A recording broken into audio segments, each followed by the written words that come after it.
Hi everybody, my friends got together and bought me this Rover 100 track car in secret. To celebrate, I booked a private track day at Blyton Park and invited you to come along. And the legends that you are, you sold it out in 12 hours. I was worried we weren't going to have enough people. So much is the demand, I have now booked a second date at Blyton for November the 3rd, giving you a little bit more time to get ready. So, if you'd like to join me, my friends, and the mighty Metro at Blyton for a little bit of fun, please follow the link in the description down below or send me an email. Make sure your insurance doesn't come up short. Get gap cover with ALA. For more information, follow the links in the description.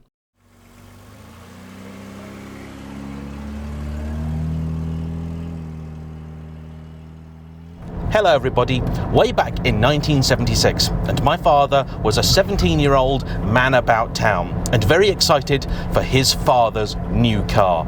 Only there was a problem, for Grandad decided he was going to buy an Austin Princess.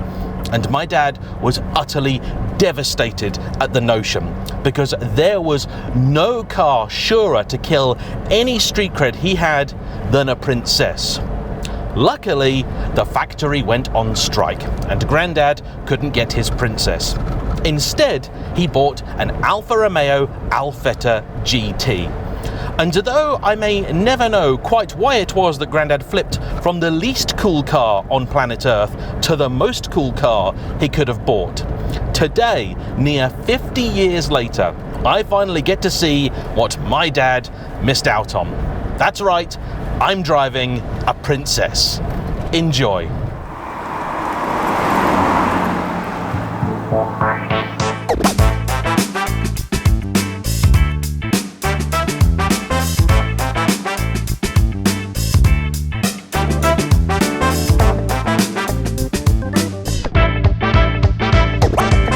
Truth is, by the time I grew up in the 1990s, the Princess was already a distant memory, with even its successor, the very similar Ambassador, being a car you just never encountered. And the reality is that if you do today hear somebody talking about a Princess, it's usually to make the point that anything and everything British Leyland went near turned to dust. In fact, trying to research this video was particularly difficult, because right now, today, on sale, there are none of them. In fact, I could find only the one example of the later Ambassador. That is it. This is a car that has been almost completely wiped from the memory banks of Britain.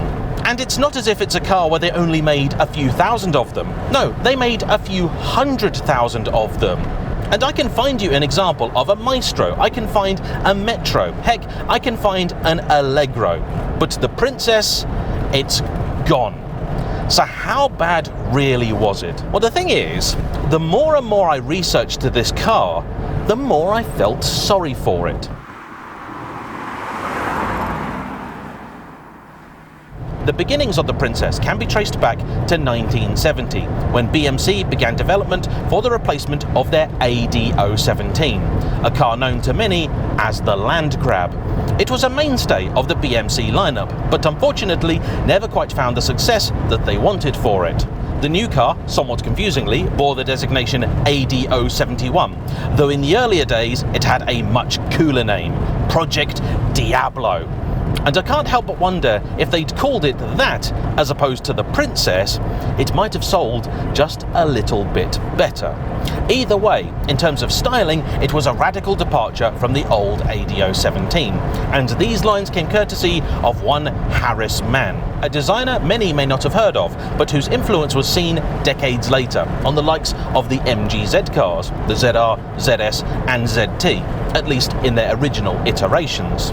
To help keep things simple, the engines of the old car were carried over. So for the entry-level models, you had a 1.8-litre 4-cylinder B-Series, and the higher trims, a 2.2-litre 6-cylinder E-Series. Though sadly, despite one being available to the company and it fitting the engine, the E-Series was never offered with a 5-speed manual. Instead, you could have either the 4-speed or a 3-speed auto. And it is that E-Series engine in particular which is likely responsible for the car's kind of quirky styling. The wedgie shape was a very common 1970s thing, but when you look at it in profile, you'll see the bonnet is unusually high. In fact, from in here, you can see under it. And that's not something I really experienced until decades later with the likes of the BMW 4 Series. And it's all on account of the fact that E-Series is incredibly tall. It's also only single overhead cam with 2 valves per cylinder and just doesn't make as much power as you'd like, some 110 horses.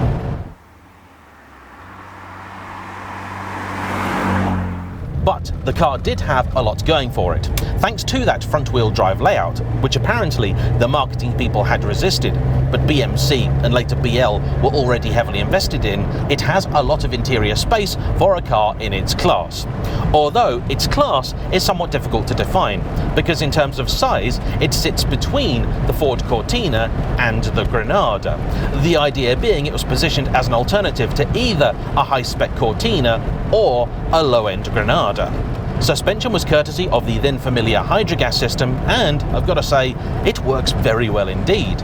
It also feels relatively modern in here. The dashboard is clean, elegant and simple, though sadly no Princess was ever available with a rev counter. Instead, you've got front and centre a speedo, to the right your gauges for fuel, temperature and battery, and then to the left an enormous clock. This one also still has a period correct radio. Over here it's 8-track player, and to go with it a selection of 8 tracks and other gorgeous 1970s paraphernalia. This car's owner Ian really committed to keeping it in period specification. I love the little goodies he's put in the glove box and the pillows on the back. It's gorgeous, this thing, and looks fantastic in this JPS style black and gold paintwork. The Webasto sunroof is another period addition, and when he got the car 15 years ago, he managed to talk to the original supplying dealer, who said they remembered getting it, and as a Triumph dealer, they wanted to specify something that would appeal to your Triumph customer, that being a more upmarket brand, and that's why they spec'd just about everything they could with this. However, it is a car of the 1970s, and so your luxuries extend to the automatic gearbox, power steering, the 8-track, there's a heater, sort of it really.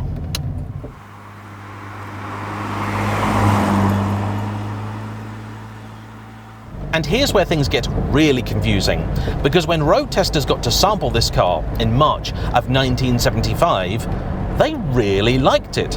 They felt that it offered a good combination of practicality, features and space, all at a good price.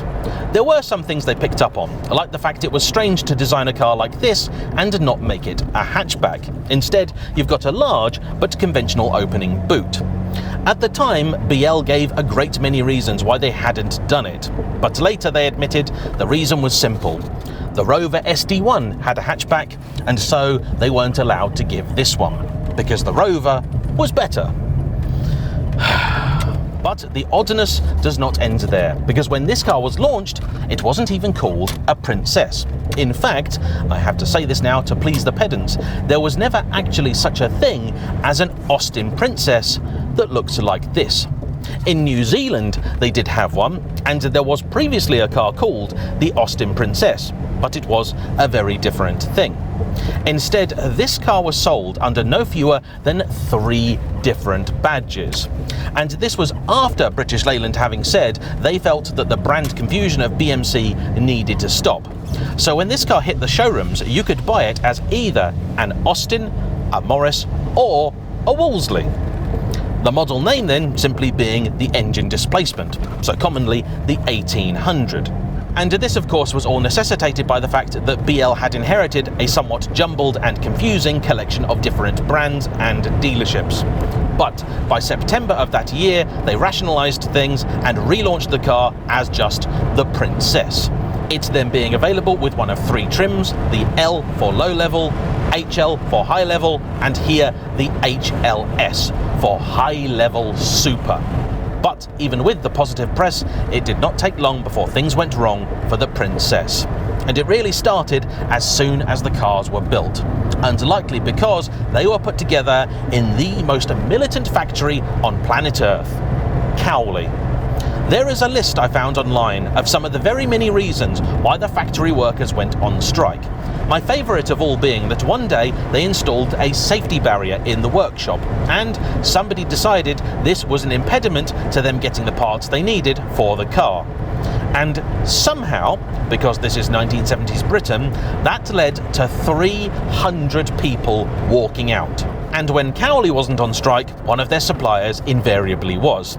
In fact, humorously, I was told by a good friend that when they were developing the successor to this car, the Princess 2 of 1978, they took the car across Europe on reliability testing, where it promptly broke down, and then they decided to go on strike.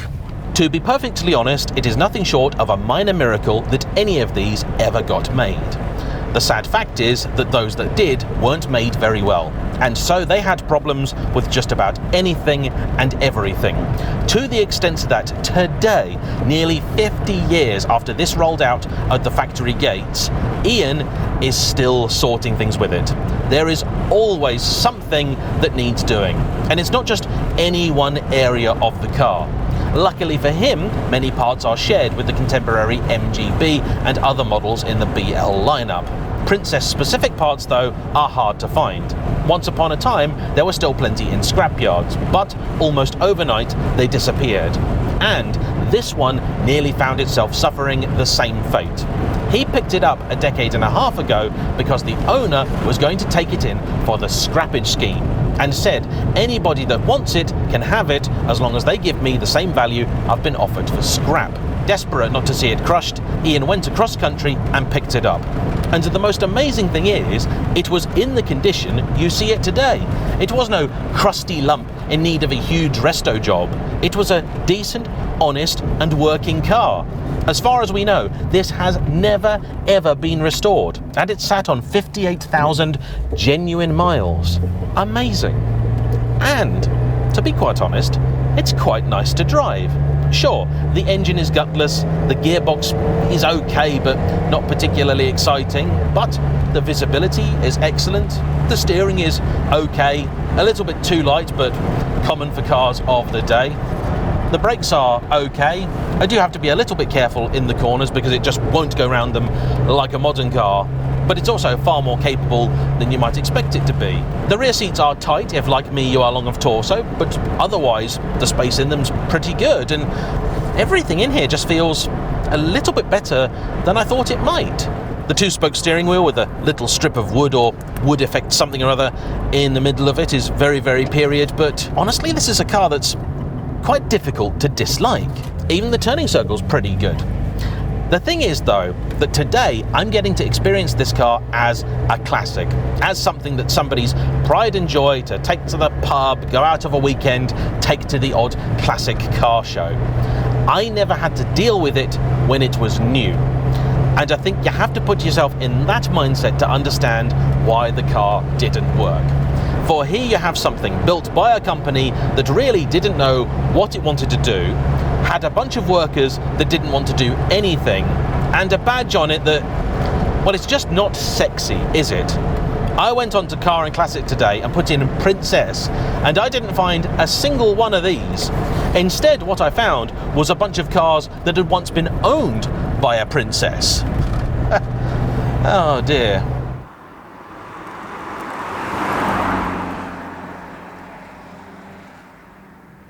Why couldn't they call it the Diablo? Much, much sexier. And this in black with the stag wheels on it, that is an addition by Ian. Well, that'd be quite cool. Maybe try and give it just a little bit more power.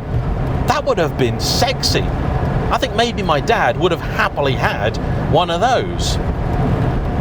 He was quite happy with the Alpha though, it must be said.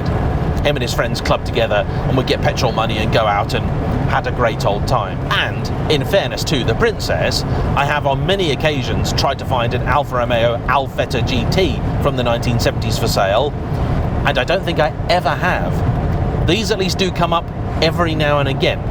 And if they do, they're not particularly expensive. One apparently was for sale recently, which was likely the best Princess in the entire world, and the owner was asking £16,000. Something like this is worth likely more like £6,000. And in the modern world, for a classic such as this, with genuine rarity, it's not that bad. And what's so sad about this, and indeed a great many other British cars, not just British Leyland, is that they got so many of the fundamentals pretty right. It was all in the execution that it fell apart. There was no need for this car to be a disaster. It was not doomed from the outset to fail. Say what you will about British workers, there is nothing we can't screw up. What could have been? Cars like this should have been the reason that British Leyland still exists today. Instead, it's the reason it exists as the butt of a great many jokes. That makes me sad. That really does. But I am made very happy by the fact that people out there like Ian have put in the time, effort, and money to preserve bits of history like this. And so, if you've enjoyed today's video, I'd like to ask you now to subscribe, hit the like button, comment down below, and tell me what other piece of British Leyland history you'd like to see me feature next. Even better, if you happen to have something that fits that description, then please send me an email on talk@jayemm.com. Let's try and shine a light on these sometimes unfairly maligned cars. But beyond that, I wish to say simply a big thank you to Ian for bringing his car out, and to you for watching. I'll see you for the next one. Bye-bye.